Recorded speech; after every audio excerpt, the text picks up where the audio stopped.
Meet Coty and Becca, aka Admiral Radio. At the beginning of this month, I traveled from Columbia, Tennessee to Columbia, South Carolina to interview these fantastic Americana artists. We talk all about inspirations to even the future of music. We also have several mini interviews and behind-the-scenes footage of their EP release show that was incredible. Also, don't forget to subscribe and enjoy this episode of Convos with Aaron.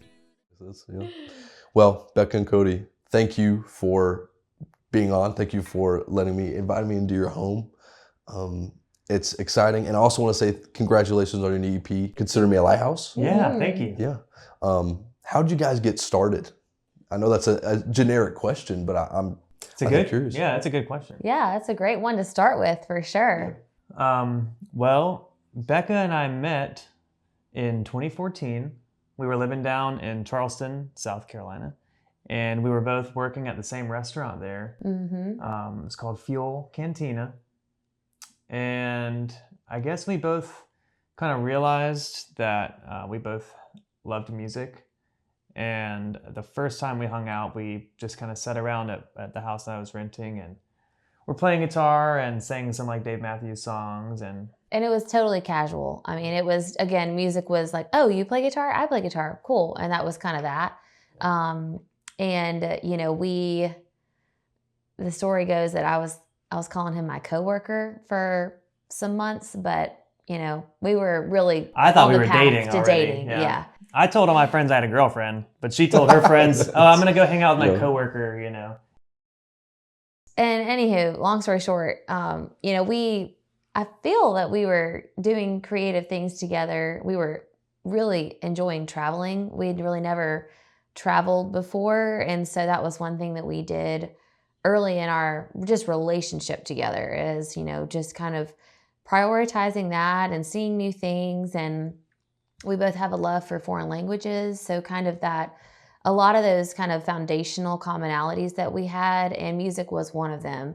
But it wasn't until on one of those travel experiences that we ended up writing a song afterwards, which was our first song we ever released called 2-Star Motel. And that song, was just, it just felt good to sing it. It felt like, where we were and kind of where we still are at the time of just, making the most of your experience and where you find yourself in life and moving through it with someone. And so shortly thereafter, we realized we needed to find a band name. And it's actually kind of harder than you think to find a band name. Yeah, when you come up with something, you're like, oh, that's actually not bad. And you go look it up. There are already several bands already named that, So all the good names are already taken. So it took a little creativity. But we didn't write a song together until we were dating for like Maybe 4 or 5 years. Wow. Yeah. So it wasn't something that was from the beginning. It took a little time for that to happen. And then, once we started playing, we formed our band name. We figured out, kind of our story, and our sound kind of continued to grow along with our songwriting. And shortly thereafter, the pandemic happened, which really just shuttered us completely for several years creatively, kind of just trying to survive in those times rather than thrive creatively. We were sort of trying to just take it day by day, go easy on ourselves for not being able to create the way that we wanted to during that period of time, And so through that and that life and, those hardships that I think everyone experienced, especially during COVID, ended up leading us to some songs that we probably would not have been able to write had we not been through those experiences. And so here we are, still on that pursuit and that path of music, a couple years later than we wished we could have originally started, but with more, I think kind of hunger to pursue it, than maybe if everything had just gone as planned, maybe we wouldn't have been, fighting so hard for what we want to do right now. And we definitely weren't as prepared. If we could have started 10 years earlier, I don't know how well that would have gone. There's a lot of learning. You think, oh my gosh, if we could have just started younger, if we could have just done this 10 years ago, and you can really get caught up in the what ifs and the should haves and the could haves. If I could have only had this, if I should have done that, maybe it would have led to this. But, there's a song by Darius Rucker, South Carolina, golden child of music. And it's called This. And, basically the song just talks about all those things that didn't work out. I thank God that they didn't work out, because those closed doors, they led me right here to this moment, So we're just kind of excited about where we are right now and sort of the journey. That's kind of a long answer, but that's sort of where we started and how we've kind of gotten where we are right now. I made a stop at a local record shop in part of Columbia called 5 Points. So, we carry all sorts of things here, but kind of what we're most proud about is we carry a lot of local artists here too. We got CDs, we got cassettes, and we got records all by local artists. We're around here for somebody to come physically to a store where they don't have to order online and they don't have to wait. Come to a local, grabbing local music and coming to a local store, a local business and everything, and just trying to support that infrastructure, Papa Jazz is located at 2014 Green Street in Columbia, South Carolina. Well, and also congratulations, you have a show coming up tomorrow. We do. Yeah. It's an EP release, is that what it is? Yes. It is. It'll be our hometown EP release show, and we're really excited. We're pulling out all the stops. Yeah, we're gonna. I guess tomorrow is the kickoff of our release tour. Okay. Wow. So we're gonna be on the road for the next couple weeks throughout the Southeast. So South Carolina, North Carolina, Florida, Georgia, and tomorrow is the big kickoff. Yeah. When you're releasing an album and you go through a tour that's usually kind of promoted as that album, like you were talking about, this is going to be your tour is going to be based on this EP, right? Mm-hmm. When you're done with that tour and you get back home, what is that feeling like? Does it feel like, oh no, we have to make another one? Or does it kind of just come naturally? Well, I would say a good problem that we have, and we've had for a couple years, is that we are kind of sitting on a lot of material. We've got a lot of songs that we've written that we probably have our next full album already written, which is exciting. Yeah. And I think the hard part really is to not overshare those songs before we even, record them, So I think that, really when we get back when we're on tour, there's an excitement to being on the road and traveling and meeting people and sharing the music. And then toward the end of the tour, you're like, oh, it'd be so nice to be home for a little while. And then when you come home, you're like, this has been great. And we relax for a couple of days. And then we're like, well, you're kind of a little sad. Now you're like, well, now I'm ready to kind of get back out and travel somewhere else and start playing some more music. So we definitely have more travels ahead for the rest of the year that, in addition to this release tour. Yeah. So we've got a lot of things to look forward to after this run. Yeah. And it is. When you're at home, and I'm the biggest homebody I know. Coty's the one that likes to go out and do things when we're at home, and I'm like, I'm good just holing up here in this house, honestly. Yeah. And so when you're kind of preparing to leave for, the longest we've ever been out at a time is a month, but even about 2 weeks, you start to you have to kind of mentally prepare to be gone. You have to make sure your house, everything's going to be okay while you're gone, and all the things that just happen, you have to make sure that you're okay to leave all that stuff behind. And so, being a homebody, you kind of have to mentally and emotionally prepare to just leave your creature comforts for a little bit. And so there's sort of some mental getting ready for that. And then once you're out in the new environment, you're like so excited and you're eating that up and you're like, okay, I'm good because now I'm doing this. And so then you enter that new kind of phase and, you're excited by what you're doing, which is in the moment very much, performing, meeting people, talking with people, and just trying to be as present as possible in those moments. And then towards the end, you're kind of preparing to come back home, and sort of the hominess is starting to sink in a little bit, and you're ready to come home, but then also, like Coty said, when you do, you're transitioning back from that kind of energy that's required, and then you lay off of it. You come back home, and you're coming down from a high. Yeah. And so it does feel a little bit like an emotional roller coaster. And then you set back into home life, and you're obviously happy by that. But it takes, like, I think for us being new to the road, it is something that I think does take a lot of adjustment and trying to kind of prioritize, your health all the while, and things that you do at home. How can you do that on the road when every day is different and things are constantly changing? So, in the creative realm as well, trying to kind of say, how can I piece in some creative moments while doing these things that just require me to be in the moment at the same time, is something that's kind of a good challenge, I think, That's good. That's cool. And to talk about that too, I feel like events have a weird energy about them.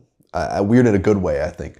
I think when you're in the moment, like you were talking about, and you're kind of just feeling it, and it's just happening, and all this work just goes into it. I'm sure from a music perspective, it feels nice to be in that moment and kind of relish it. And going back to what you were talking about too, about touring and everything like that. And so, like, I'm sure those highs are really high. I can imagine. Oh yeah, and another special part about being able to travel, well, just being able to see and go places we never would have seen or gone to if we weren't pursuing music. But another really special advantage of that for us is to be able to meet people that we never would have met otherwise, because they're just great people all over the place. They're sweet, kind people, genuine people that we've been fortunate enough to meet all over the country. And it's just so special to have these new connections that we never would have had, otherwise. I totally feel the same. I mean, when you asked the question earlier about what's one of your favorite, moments that you might have shared, I mean, definitely that kind of interpersonal, kind of connection that we have. But, really some of the most memorable things have been messages that we've received after a show, or stories people have shared, or just, physically breaking bread with people, that we never would have known had it not been for this pursuit of music, and there is that kind of going back to the, the event side of it and gathering. There is kind of this somewhat, mystic sense to it, that this is something that people just throughout time have needed. We need to gather. We need it in, celebratory moments and in moments where, we were in low places too, and I think that I almost have kind of a biased perspective on, I think, humanity in general because of what we do and because of the goodness that we see. And, it's not all rainbows and sunshine, but we see it brings out a deeper kind of truth within ourselves, and we're lucky that we get to see that on a pretty regular basis. I feel like we see the best in people because of the environments that we find ourselves in through music. And it's a really powerful thing. I mean, some of these messages that, we receive are some that I don't think people know how much they impact us, and they help us to keep going, So it really is, we feel really lucky, that I said this to Coty the other day. I know I don't like to live with rose-colored glasses on, I mean, definitely seeing what happens in the world, but also the things that we know to be true, are that there are really good people everywhere you go. Yeah. And we've been lucky to meet them, And music brings the best out of people a lot of times too. Yeah. I think good, positive music like you guys create, I think it creates an environment where people can probably take a breath. I think a lot of folk music does that. I love folk music. I think that And I recently got into it more. I know this is cliche, but like doing the seeing the Bob Dylan biopic Oh yeah. and seeing like the folk festival and how it was Totally. represented, Uh-huh. and then going home and kind of researching dive. it. Yeah, deep diving into that. Totally. That right there, like it makes people feel good. Something that we always kind of joke about in our shows is that throughout the night we kind of run the emotional gambit of our songs. You know, some of them are upbeat and light and maybe even like a little bit funny. Some of them are just about serious moments in life, you know, love and loss. And throughout, you know, hitting on all those emotions, there's something that everybody in the crowd can relate to. Yeah. And like Becca was saying, when people, you know, reach out to us or send us messages or even just to talk to us after the show, to kind of tell how something that we did that night relates to them is a really special moment for us, I think. And I think that, you know, just that relatability through any musical medium and genre, you know, that you might be drawn to and gravitate towards, it reflects something that we all have in common. And that's one thing that I do love about music is that there's a little something for everybody, you know, whether it's going to be classical music or R&B, hip hop, country, rock, ska, you know, I mean, there's the folk kind of lineage, the bluegrass, you know, that's just in our country alone. You know, we've got so many that are just all over the place, and I think they reflect the times. I think, you know, music kind of has an invisible sort of thread, you know, through what we go through. And I think that the folk lineage definitely is the story of the people, you know, and it is somewhat melancholy and it is, you know, empowering, you know, and it is hopeful. You know, there are a lot of, you know, subjects that you touch on if you enter that folk lineage, you know, and it's something that we all share, and the roots are somewhat surprising. You know, if you dig back, you know, you realize just like any kind of American story, it comes from somewhere else, and then it's woven and baked into who we are, and it becomes something different, and it's for everyone. It's by the people and it's for the people. And I think that's something that I really have identified with as we've grown into that genre a little bit more, you know, where we find our sound. You know, it's a really cool place to be. Now the day of the EP release show. Yeah, we could be in Paris, France, or even the middle of nowhere. I'm just really looking forward to a cozy night with some beautiful music, and I love Becca and Coty. I'm happy to celebrate this night with them.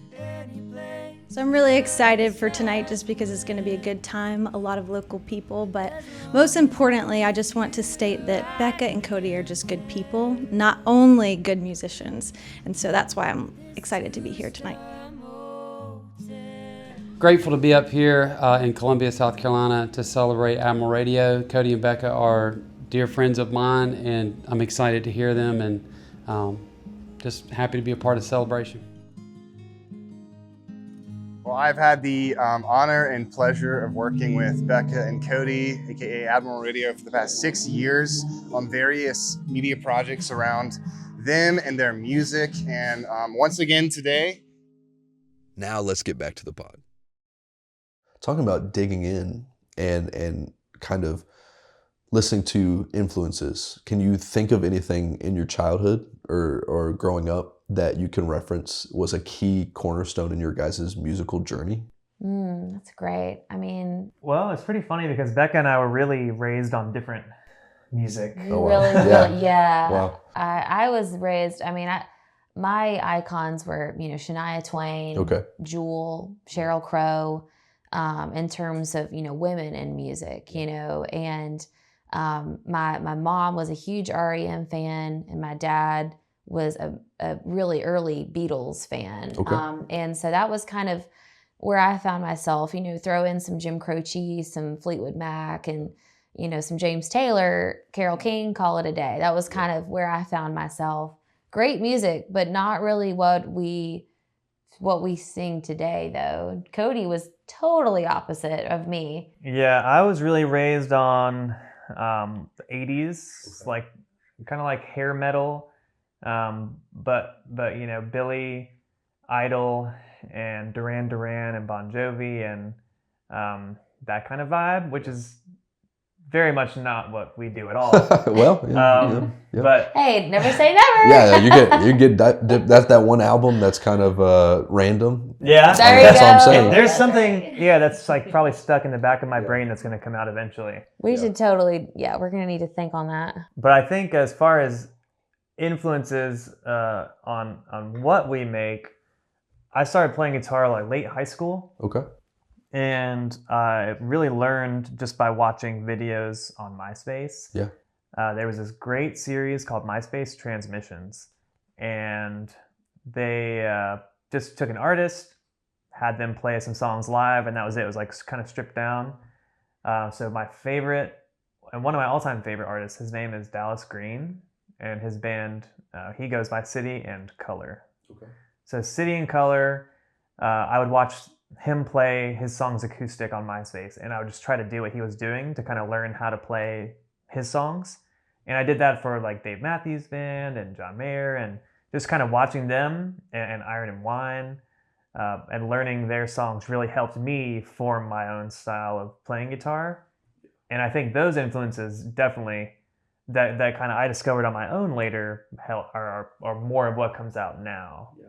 And then, you know, once we got together musically, and I mean, just as a couple, it was, you know, a lot of music discovery together that neither of us grew up on. So the bands that we've named are not ones that we, you know, really, that might have influenced our foundation. But then coming together, there's been so much, again, with this folk kind of umbrella that if you didn't grow up with it, there's a ton to discover. And we really learned about, I guess, folk music together.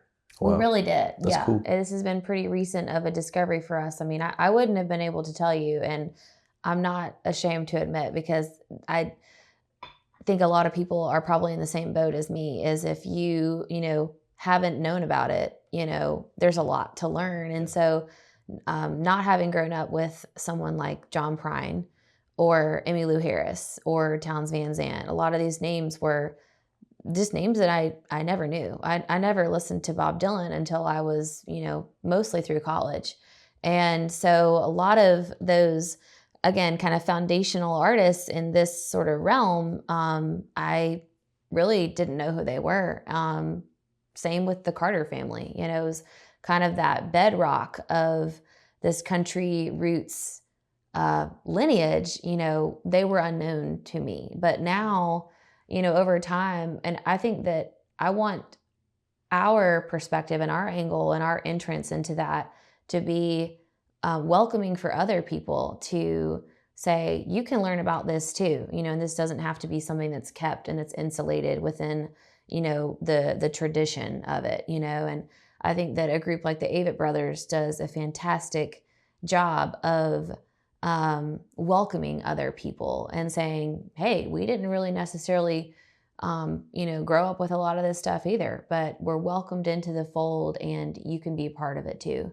And I think that that's kind of where we find ourselves now, is we're still in that discovery mode. There's always something to learn. I mean, Elizabeth Cotton, you know, they're right from North Carolina. There's so many artists that are just from the Carolinas alone that you can just throw a rock and you're going to be inspired by somebody, you know?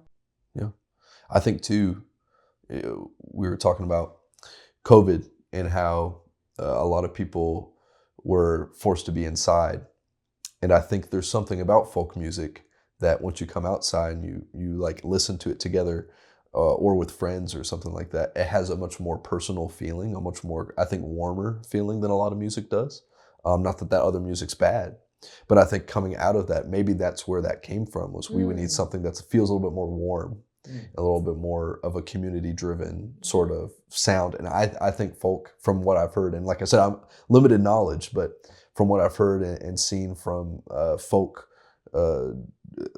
gatherings, folk festivals, it seems like that feeling is really strong in those events.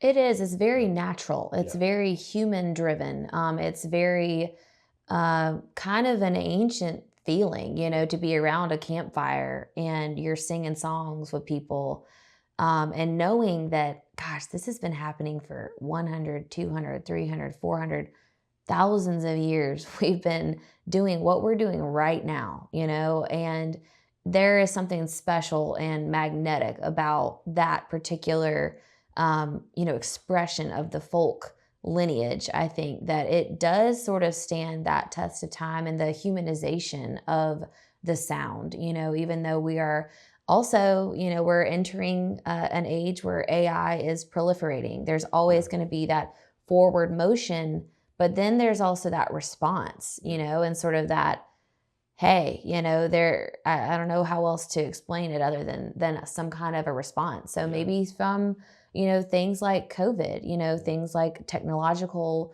proliferation, there's advancement, but then there's also this kind of natural,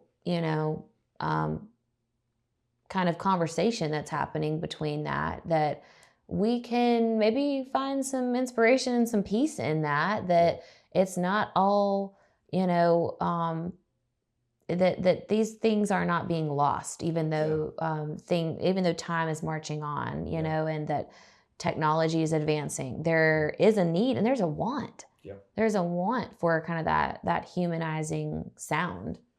I think talking about AI, I think music hasn't, and you guys could check me on this, but I think looking at the text-based AI and the visual-based AI, I think music-based AI hasn't come nearly as far as any of those other art forms because, and I have a theory about this, I think the human soul is so integrated into music that it's hard to replicate that from even taking bits and pieces. I think you have, there's certain songs that are so soulful, especially like what you guys make. Like it's relying on you and your personal experiences. When you remove that and you kind of piece it together, and it's not coming from like a soulful place. Mm-hmm. I think that's where AI is going to have the hardest time trying to replicate that, mm-hmm. is the music in that. Totally. I mean, I think of an artist like Mahalia Jackson or Etta James, and just again that soul. That's my thought immediately is, I don't know how AI could ever create something like that. I mean, it comes from that lived experience, so it is kind of uncertain, but I'm interested to see what happens with it and hoping that people will continue to distinguish, the difference and knowing that we need to keep some things.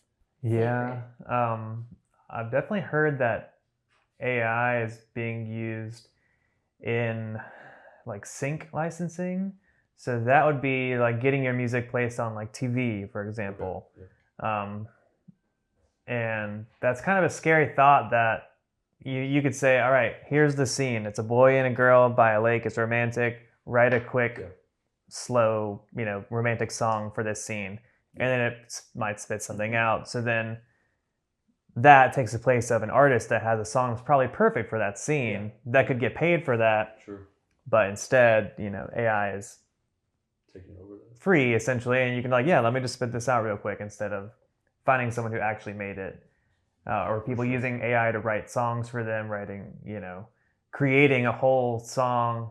I saw someone online, it was a musician from, I think she might be in Texas or so, and she was like on the committee to choose songwriters to be in the songwriting competition, and she's like, oh, I found this song that I loved, and I reached out to the artist, and he's like, oh, I actually just made that with AI. Oh, wow. So she was even, fooled by it. So it's kind of like a scary thing. Yeah.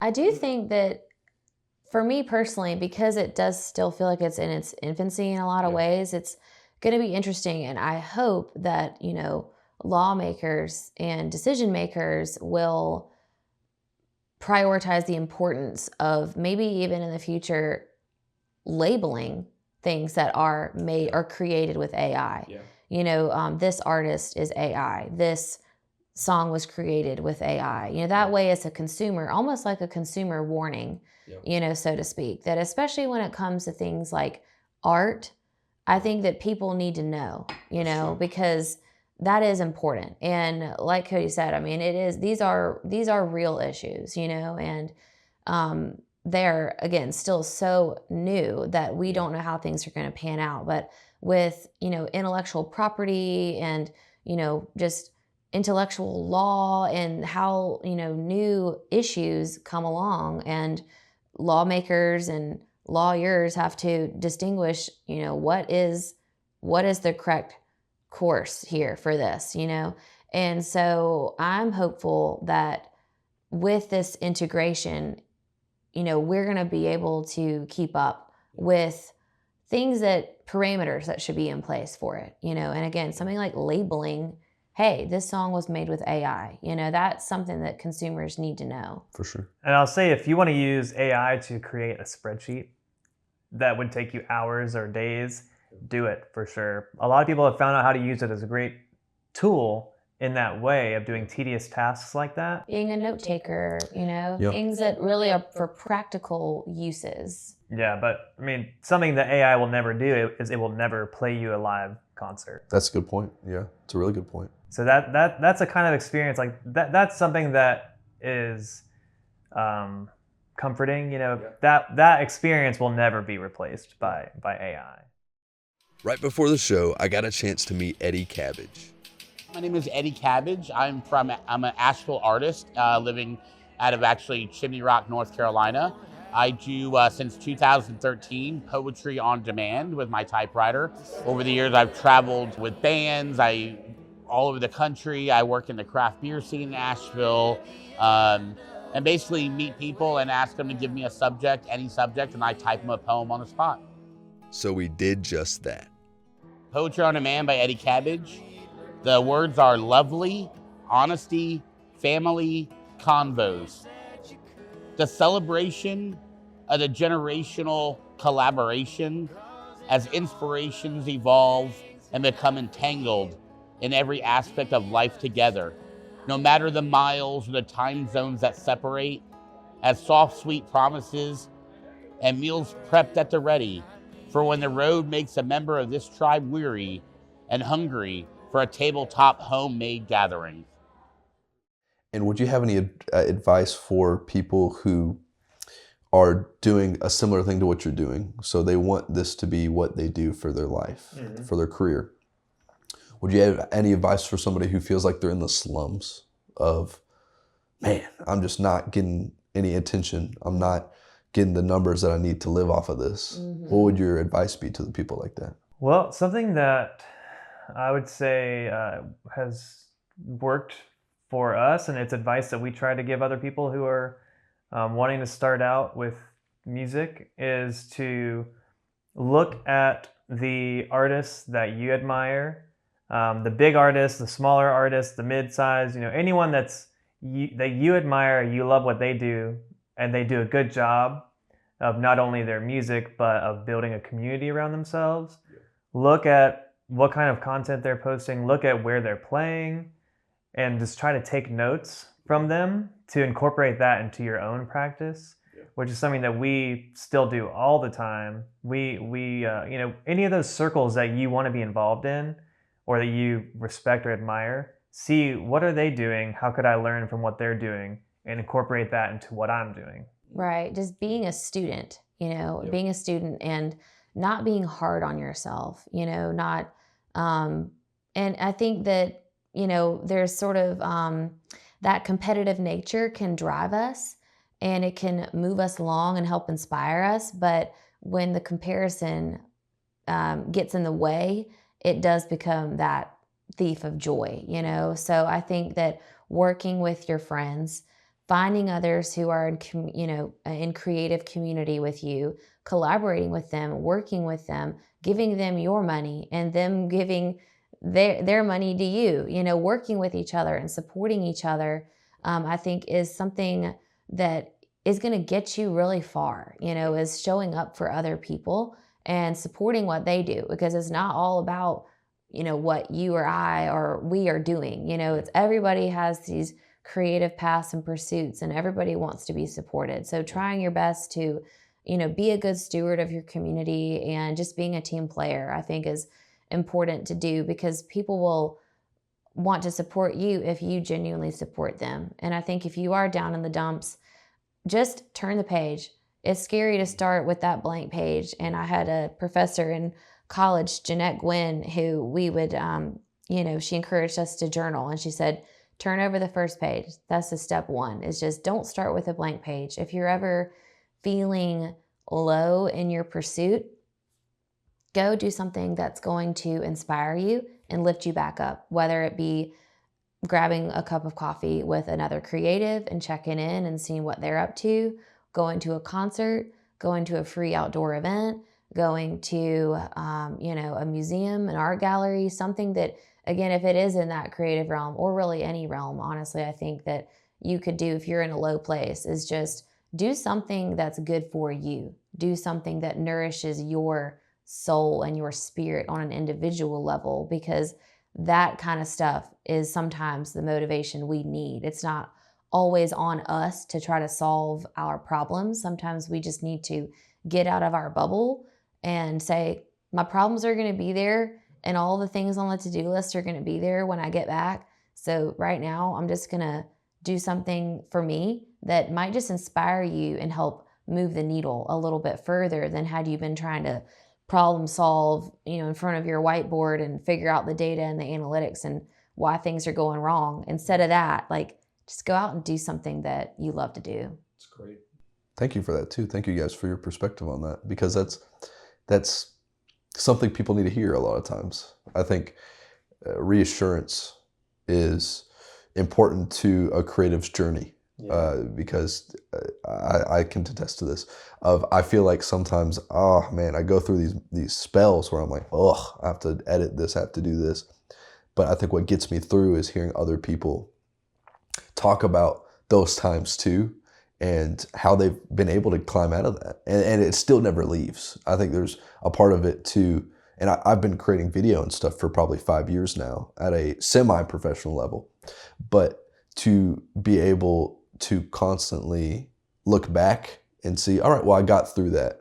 I feel like I'm learning slowly, and I will continue to learn slowly how to operate through those emotions. Because I think in order to be creative, sometimes a lot of people, most creatives, I feel like, deal with that kind of stuff. Yeah, we can all commiserate together, It's a hustle, it's a struggle, but it's also a blessing to be able to go for something that drives you. Mm-hmm. Yeah, and to just attempt making a life and making a career out of something, is there's kind of that hunger and that hustle that comes along with it that drives you, and that I think where that entrepreneurial kind of visionary, kind of realm comes into play. And then there's also that interesting mix with the emotional side of it, because there is that creative, that artist underneath, that how do you balance that? How do you kind of get yourself out of the dumps when you're kind of in that zone, And so I think that there is that that really interesting balance, but I definitely, even on our worst days doing this, the days that are filled with fear and anxiety and nervousness and not knowing what the future holds, is still somehow better than when I was sitting in an office saying, gosh, I am just pouring my energy into this, and what I really want more than anything is to be doing this. So it's like, kind of trusting the process is hard to do. It really is. It's a really, really hard thing to do, and just to kind of have faith in things that are unseen. But knowing that all the while, whatever you do on whatever level, whether it be, kind of something that's just for you, or something that you want to share out, something that you like to do in community with others, or something that you want to do in a more professional sense, it's all good. All of those realms are relevant and good for you to do, as long as it brings you joy and doesn't bring you down. Is there something or a milestone that you guys have talked about that you want to hit for a career or for whether it's the album or performing at a certain stage? What is that for you guys? Oh, there's like so many Yeah, I miles. can I'm like, imagine. oh, there's so many. I'm like such a huge dreamer. Are there any that you immediately are like off the bat? I don't know. Say it. No, I don't know. Yeah. What are your? Oh yeah. I would definitely feel very dream fulfilled to perform at the Ryman. Okay. That's like the one tippity day. top. That's like that would be just unreal. That would be unreal. That's something I think about a lot. Like that would be an incredible moment. Yeah, that would be crazy. That would be like, this isn't real life. There's no way. But I think, again, the like dreaming big dreams and just speaking your dreams out loud, I think is just important to just take yourself seriously in that sense and say it's okay to just dream because you never know where you'll land. Even if you don't get there, if you don't give yourself permission to try, you definitely won't, And I love for us to obviously one day play at Ryman, go play in Europe. I'd love to be able to do some things that are more in that bilingual kind of category. I've always wanted to write a children's book, and I think it'd be cool to incorporate our music into some of that stuff, that kind of bilingual learning. I think would be an interesting kind of pivot in a career if we could get far enough with original music that we could then like add on some of these other pursuits that are just really kind of in the personal interest realm. Other than that, I say being able to have a musical career that would give us the wings to have a family, and the stability of having a life, together that we can really like build from is probably the ultimate goal because, right now there is a lot of uncertainty, just to be kind of, point blank about it. When you're in that creative realm and you want to do this, but there are some really just external factors that are real to consider as well. How do you do them? How do you do all of those things?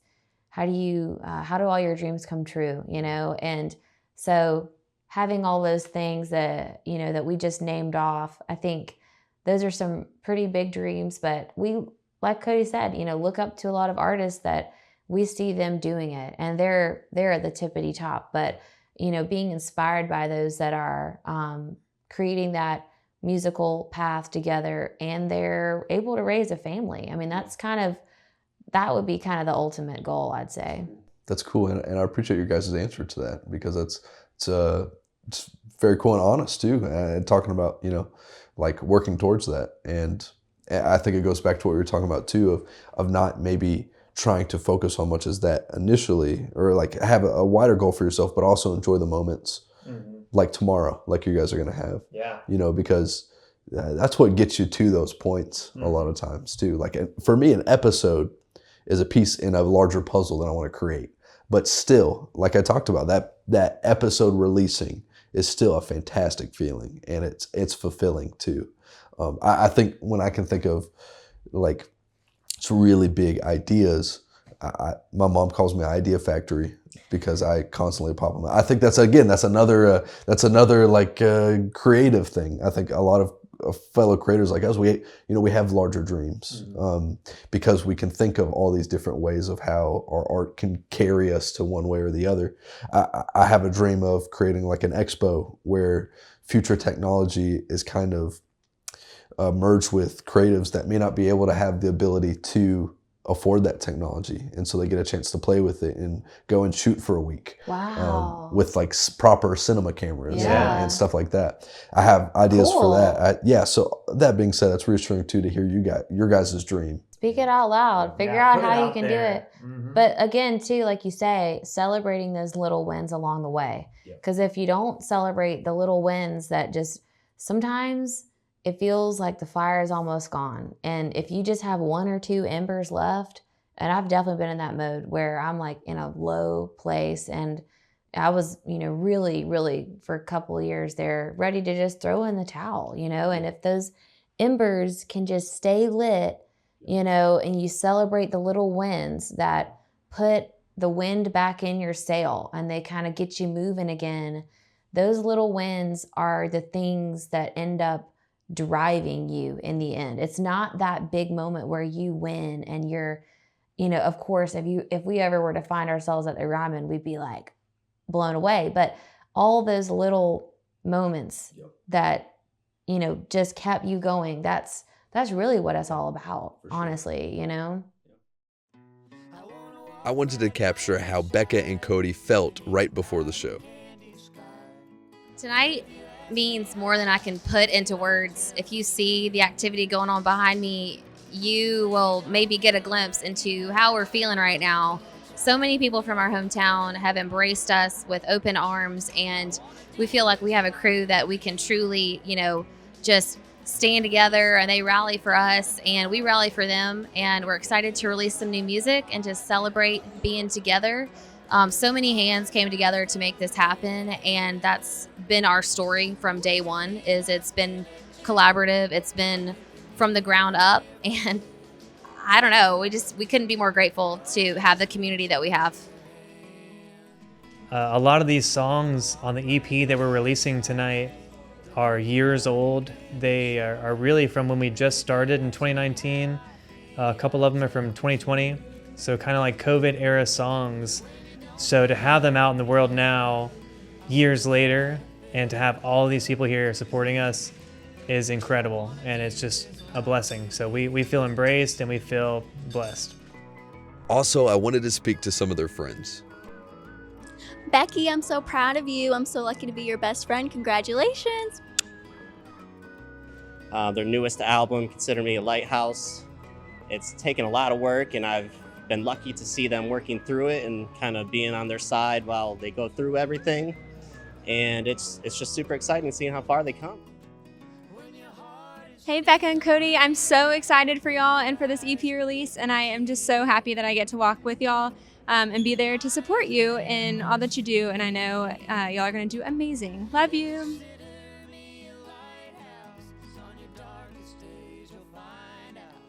Just wanted to say I'm just so thrilled for you all and for this marvelous event, and I'm just so proud of you guys and your perseverance and all the wonderful people that you've met and crossed paths with. I'm just so proud of you, and I just can't wait to see what the future's holding for you guys. I know it's going to be just big and awesome, and I love you with all my heart. Again, the show is fantastic. Thank you to Admiral Radio for giving me this opportunity. You can stream their new EP, Consider Me a Lighthouse, on all streaming platforms and buy it at admiralradiomusic.com. Well, thank you guys. Thank you, Coty and Becca, for like I talked about at the beginning, being open to shoot this at your home, and for tomorrow getting some of the footage that we're gonna get. And I'm thrilled that I get the opportunity to meet so many cool people like you guys, because it like I talked about, it's like a little piece of the puzzle, and I want it to be different and unique. And I think you guys add that part of it too, because like we had a BattleBots guy on the last week, so just like just wild, but also to understand that you can get something, people can get knowledge and insight from people who aren't even necessarily in their field. That's what I want to try to like let people know, that because I've learned so much just from the episodes that I've done about how to articulate people's visions and your own vision. But that being said, thank you guys. I appreciate it. Thank you. Oh, Thank man. you so much for having us on. We can't wait to check out all the others that you've interviewed so far. I mean, seriously cool stuff. And we thank you for letting us be amongst the crew of awesome folks that you are showcasing through your awesome podcast. So thanks for having us on. Yeah, thank you so much. All right. Well, that being said, you can subscribe so you can get the new people that come on every week. It's always fun to kind of see what I'm going to do next in terms of scheduling. But you can subscribe, turn that bell to be notified when we get new episodes every Friday usually. And then also, if you could, or if you want to, you can recommend a guest or be a guest. at convoswithaaron@gmail.com. We would love to have you. And as always, I travel to the guests. In this case, it was Columbia, South Carolina that I traveled to. Yeah. But it's all the more worth it too because of all the awesome people I get to meet. So thank you and goodbye.